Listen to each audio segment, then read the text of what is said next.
स्वागत है आप सभी का एक और नई वीडियो में। आज की वीडियो में हम लोग क्लास 10th के मैथ के तीसरे चैप्टर जिसका नाम दो चर वाले रैखिक समीकरण है, इनके हम लोग एप्लीकेशन बेस्ड सवालों को हल करने वाले हैं। आज की वीडियो में हम लोग सीखेंगे कि अंकों पर आधारित जो प्रश्न होते हैं, दो अंकों वाली यानी संख्या पर आधारित प्रश्न होते हैं, इन सारे सवालों को हम लोग किस तरह से हल करते हैं। और सबसे ज़्यादा इम्पोर्टेंट ये हो जाता है कि सवालों को हम लोग हल करने से पहले उनके कॉन्सेप्ट को सीखें, उसे कैसे बनाया जाता है, उसे कैसे हल किया जाता है, इस पर हम लोग ज़्यादा अगर गौर करें तो वो ज़्यादा इम्पोर्टेंट होगा। क्योंकि जब आप कॉन्सेप्ट सीख जाते हैं तो फिर सवाल कोई भी हो आप आसानी से उसे हल कर सकते हैं। तो इसी उम्मीद से चलिए हम लोग इस वीडियो में आगे बढ़ते हैं और सारे सवालों को हल करने की प्रयास करते हैं। और इस वीडियो के अंत तक में आप समझ चुके होंगे कि दो चर वाले जो रैखिक समीकरण हैं, इसमें जो अंकों पर आधारित प्रश्न होते हैं इनको कैसे हल किया जाता है। तो चलिए हम लोग आगे बढ़ते हैं, लेकिन आगे बढ़ने से पहले आप हमारे चैनल से अब तक नहीं जुड़े हैं तो चैनल को सब्सक्राइब करें, वीडियो को लाइक करें और दोस्तों में भी शेयर जरूर करें। देखिए, पहले सवाल को अगर पढ़ें तो सवाल क्या कर रहा है कि दो अंकों की एक संख्या अपने अंकों के जोड़े यानी जोड़ के 4 गुनी है और एवं अपने अंकों के गुणनफल की 2 गुनी है तो संख्या ज्ञात करें। उम्मीद करते हैं आपको सवाल दिख रहा होगा। ठीक है, अब देखिए, सवाल जब हम पढ़ लेते हैं तो सबसे ज़्यादा इम्पोर्टेंट चीज़ होता है कॉन्सेप्ट। कॉन्सेप्ट में आप अगर देखेंगे, कॉन्सेप्ट में अगर हम आपको बताएं, अगर कॉन्सेप्ट में आपको हम बताएं कि कॉन्सेप्ट में आप किस चीज़ को याद रख सकते हैं, किस चीज़ पे हम लोग बात कर सकते हैं, तो वो सबसे महत्वपूर्ण बात होती है कि संख्या कैसे बनता है। दो अंकों की संख्या जो होता है, दो अंकों की जो संख्या होता है ना, यहाँ पे दो अंकों की जो एक संख्या बोला है, ठीक है, इस पे हम लोग थोड़ा सा डिस्कस करते हैं कॉन्सेप्ट में। देखिए, अगर हम यहाँ से ले 1 2 3 4 5 6 7 8 9, अगर हम इनके बारे में देखें तो ये हमारा अंक है, ये हमारा क्या है, अंक है। अंक के साथ ही साथ इसको हम लोग संख्या भी कहते हैं। लेकिन जैसे हम लोग यहाँ पे 9 के बाद आगे बढ़ते हैं तो 10 जो है दो अंक वाली संख्या है और ये कहाँ तक जाएगा, तो 10 11 से लेकर ऐसे है ना 98 99 तक जाएगा। क्योंकि आगे जाएंगे तो 3 अंकों की संख्या होगा, हमको 3 अंकों की संख्या नहीं लेनी है, हमको लेनी है 2 अंकों की संख्या। तो 2 अंकों की संख्या जो होता है 10 से लेकर 99 तक होती है। 10 से लेकर कहाँ तक होती है, 99 होती है। अब देखिए, इस जितने भी आप 10 से लेकर 99 तक की जितनी भी संख्या है, अगर उन संख्याओं में से किसी एक संख्या को अगर हम उठा ले, जैसे हम यहाँ पे ले लेते हैं 21, तो आप देखेंगे ये 1 जो है इसको हम लोग कहते हैं इकाई। इसको क्या कहते हैं, इकाई। इकाई का अर्थ होता है 1, और 1 गुना 1 करेंगे तो 1 ही होगा। इकाई का अर्थ क्या होता है, इकाई का अर्थ 1 होता है, याद रखेंगे। इसके बाद अगर हम 2 के बारे में बात करें तो 2 है आपका दहाई। क्या है, दहाई। अब दहाई का अर्थ क्या होता है, दहाई का मतलब होता है 10, और ये दहाई है कितना, तो यानी 2 गुना 10 करोगे तो हो जाएगा आपको 20, और इसी 20 में अगर हम 1 जोड़ते हैं तो ये क्या हो जाता है, यानी 21 होता है, यानी 2 अंकों वाली संख्या मिलता है। तो अब आप समझ गए होंगे इकाई का मतलब क्या होता है, दहाई का मतलब क्या होता है।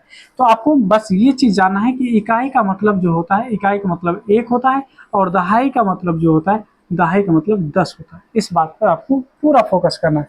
आइए अब सवाल को हम लोग हल करते हैं। सबसे पहली बात, आप हल लिखेंगे। हल लिखने के बाद आप यहाँ पे लेट करेंगे, यानी मानेंगे कि माना इकाई अंक x तथा दहाई अंक, क्या चीज, दहाई अंक है ना, यहाँ पे हम दहाई अंक यहाँ y मान लेते हैं, या फिर हम इकाई को y मान लेते हैं।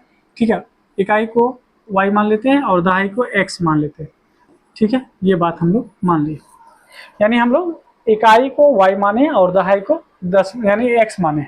अब संख्या क्या बनेगा, तो संख्या क्या बनेगा, संख्या में अभी हम जस्ट देखे थे, अगर ये मेरा 21 था तो पहले आता था इकाई, फिर आता था दहाई। ठीक है, तो संख्या 21 बना था, तो संख्या बन जाएगा आपका यानी इकाई प्लस दहाई से, यानी दहाई हमारा क्या है, x है, और इकाई क्या है, y है, और हम बताए थे दहाई का मतलब 10 होता है। तो हमारा संख्या मिल गया 10x प्लस y। संख्या क्या हो जाएगा, 10x और प्लस में y। आप कहेंगे कि 10 क्यों होगा, क्योंकि दहाई का मतलब 10 होता है, तो 10 गुना x आपका 10x होगा, और प्लस में इकाई, ये हमारा संख्या हो गया। अब प्रश्न पे आते हैं। प्रश्न क्या कहा, प्रश्न कह रहा है यहाँ पे कि दो अंकों की एक संख्या अपने अंकों के जोड़ क्या है, अपने अंकों के जोड़ के 4 गुनी है। यानी ये जो संख्या है, ये जो आप देख रहे हैं कि 10x प्लस वाई जो है, ये अपने अंकों, तो इसका अंक क्या है, इकाई और दहाई, यानी एक हो गया x, एक हो गया y। कहा अगर x और y को जोड़ दे, किसको जोड़ दे, यहाँ पे देखिए क्या कर रहा है, अंकों के जोड़, अंकों के जोड़। यहाँ से अगर आप देखें तो कहता है अंकों का जोड़, तो अंकों का जोड़ क्या है, अंक में एक x है एक y है, तो इसको अगर जोड़ देंगे तो ये 4 गुनी हो जाएगी। कितनी हो जाएगी, 4 गुनी हो जाएगी। तो यहाँ पे आप 4 गुना कर लीजिए, ठीक है। ये संख्या जो होगा अपने अंकों की 4 गुनी है। अर्थात कहने का मतलब ये पहले से, यहाँ पे थोड़ा सा और हम समझाने का प्रयास कर रहे हैं आपको कि ये जो संख्या है 4 गुना है, किससे किससे, तो x प्लस वाई से। अगर हम इन दोनों को बराबर करना चाहेंगे, क्योंकि ये पहले से 4 गुनी है, तो बराबर में लाने के लिए इसमें आप 4 गुना कर दोगे तो आपस में क्या होगा, क्योंकि पहले से 4 था तो इसको भी गुना कर दो 4, तो आपस में बराबर हो जाएगा। अब यहाँ से हम इसको गुना कर लेते हैं, ये हो जाएगा 10x प्लस में y, और बराबर में इसको देखिए 4 गुना x, 4x प्लस में 4y, ठीक है। आप ध्यान दीजिए, ये आपका 10x है, और यहाँ से 4x इधर लाएंगे तो माइनस होगा, क्योंकि बराबर की साइड प्लस इधर आएगा तो माइनस हो जाएगा। इसके बाद देखिए ये है प्लस y, है ना, ये प्लस वाई, या इसको रहने दीजिए, यहाँ पे आपका 4y, इस y को अगर इस साइड ले जाते हैं, क्योंकि ये प्लस में इधर जाएगा तो माइनस हो जाएगा। अब देखिए 10 में से 4 घटा लीजिए तो बच जाएगा 6x, बराबर में क्या हो जाएगा, 4 में से अगर आप 1 घटा लेते हैं तो बच जाएगा 3y। देखिए 3 से काटेंगे, 3 इकाई 3, 3 दूना 6, तो आप यहाँ से कह सकते हैं कि 2x बराबर में y, 2x बराबर में y, ये आपका समीकरण 1 हो जाएगा। इसको आप यानी समीकरण 1 मान लीजिए, ठीक है। आइए अब फिर क्या करा है, फिर अगर देखें यहाँ से, है ना, फिर अगर हम फिर देखें यहाँ पे तो क्या कर रहा है, यहाँ पे कर रहा है, जहाँ तक हम कर लिए थे, आगे क्या था, एवं अपने अंकों के गुणनफल के 2 गुनी है। ये जो संख्या है यानी 10x प्लस वाई जो है, अपने अंकों के गुणनफल के, यानी देखिए अपने अंकों के गुणनफल के, तो इनका अंक क्या है, x और y है। अगर इसको हम x y गुना कर दे दोनों को, तो कितनी गुनी हो जाती है, 2 गुनी हो जाती है। यहाँ पे हम 2 गुना कर देंगे, कोई दिक्कत नहीं। आप देखिए अब क्या करेंगे, समीकरण 1 का जो ये वैल्यू है, y का वैल्यू हम इसमें पुट कर देंगे।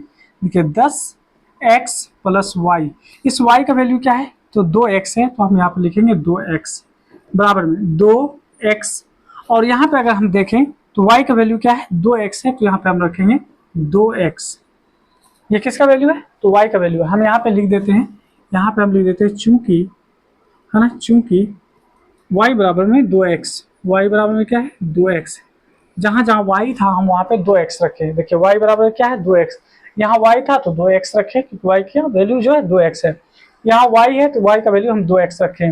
अब देखिए 10 में 2 जोड़िएगा तो हो जाएगा 12x, बराबर में देखिए 2 गुना 2 4 हो जाएगा, और साथ में x गुना x x स्क्वायर हो जाएगा, ठीक है। आप ध्यान दीजिए यहाँ से अगर ध्यान देंगे तो 4 से अगर भाग लगाए, 4 तिया 12, आप कहेंगे यहाँ पे बच गया 3x बराबर में x स्क्वायर। अब इस 3x को उस साइड ले जाइए तो क्या हो जाएगा, x स्क्वायर पहले से था इधर, 3 इधर जाएगा तो माइनस हो जाएगा 3 और बराबर में 0। अब इन दोनों के देखिए बीच कॉमन है, क्या है, x कॉमन है। x अगर निकाल लेते हैं, 2x में से एक x बाहर तो एक x बचेगा, माइनस का माइनस, x बाहर आ गया तो केवल 3 बचेगा बराबर में 0। अब देखिए यहाँ पे, अब आप देखेंगे इस बात को हम मिटाते हैं, आप इसको यहाँ पे लिख लीजिएगा, या हम ऐसे लिख लेते हैं। यहाँ पे क्या आपको दिख रहा है, ये सारी बात जो बात हम लिखे हैं क्या दिख रहा है, चलिए आपको दिखाते हैं। ये आपको दिख रहा होगा, अब आपको दिख रहा है, ठीक है। आइए अब देखिए हम क्या करते हैं, यहाँ पे इसी चीज़ को हम आगे बढ़ाते हैं। यहाँ पे हम लिख रहे हैं, आप नीचे लिखिएगा। देखिए ये x जो है 0 के बराबर है, तो x बराबर 0 हो गया। पहला x का वैल्यू क्या आया, 0। दूसरा देखेंगे तो x माइनस 3 बराबर में हो जाएगा 0, यानी x का वैल्यू क्या आ जाएगा, 3, यानी एक x का वैल्यू आया 0 और एक x का वैल्यू क्या आ गया, 3 आ गया। अब देखिए अगर इक्वेशन 1 में x का अगर हम वैल्यू 0 रखते हैं, इक्वेशन 1 में x का वैल्यू अगर 0 रखेंगे, यहाँ पे देखिए x का वैल्यू 0 रखेंगे तो 0 गुना 2 क्या होगा, 0, तो y का भी वैल्यू क्या हो जाएगा, 0 हो जाएगा, ठीक है। फिर देखिए अगर x का वैल्यू हम यहाँ से क्या रखेंगे, 3 रखते हैं, तो 3 दूना 6, तो y का वैल्यू क्या हो जाएगा, 6 हो जाएगा। अब हमारे पास 2 कंडीशन निकल गया। 2 कंडीशन में क्या है कि पहला कंडीशन ये है कि x का वैल्यू 0 रखेंगे तो y आता है कितना, y भी आता है 0, और x का वैल्यू 3 रखते हैं तो y का वैल्यू आता है 6।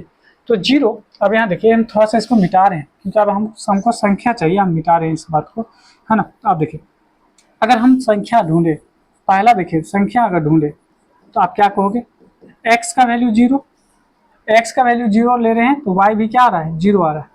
तो यहाँ पे हमारा संख्या क्या होगा, 10 गुना यानी 0 प्लस 0, तो ये तो हमारा 0 0 हो गया, तो ये इस पे यानी हमारा वैल्यू नहीं निकलेगा, इस पे यानी 0 0 पे वैल्यू नहीं निकलेगा। अब आइए, अब यहाँ पे क्या है, 10 गुना x, x का वैल्यू देखिए कितना आ रहा है, x का वैल्यू आ रहा है 3, तो हम रखेंगे 3, प्लस y का वैल्यू क्या आ रहा है, y का वैल्यू 6 हो जाएगा 6। अब देखिए 10 को 3 से गुना कीजिए 30, 30 में 6 जोड़िए 36, यानी हमारा वो संख्या क्या है, 36 है। 36 यानी हमारा आंसर हो जाएगा, यानी संख्या क्या निकल गया, 36 निकल गया। 36 ऐसी संख्या है जिनके अंकों में अगर हम अंकों यानी संख्या है ना, ये अपने अंकों के क्या है, 4 गुनी है।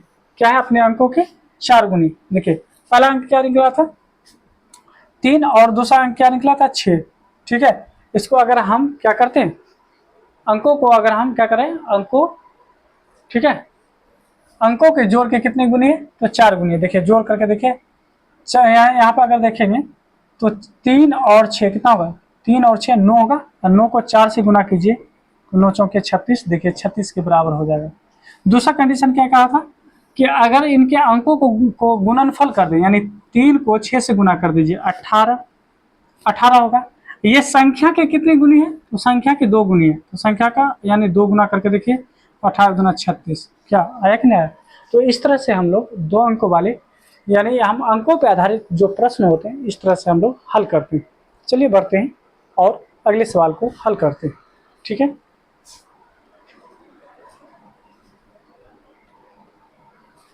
यहाँ पे आप सारी चीज़ देख पा रहे होंगे, अगर ये नहीं दिख रहा होगा तो अभी हम इसको विजुअल कर दिए, आप इस चीज़ को देख पा रहे होंगे। तो इस तरह से आप इस सवाल को बनाइए। अब मिलते हैं, है ना, अगले सवाल में। क्या है, अगले सवाल को हम लोग हल करेंगे। ठीक है, आइए।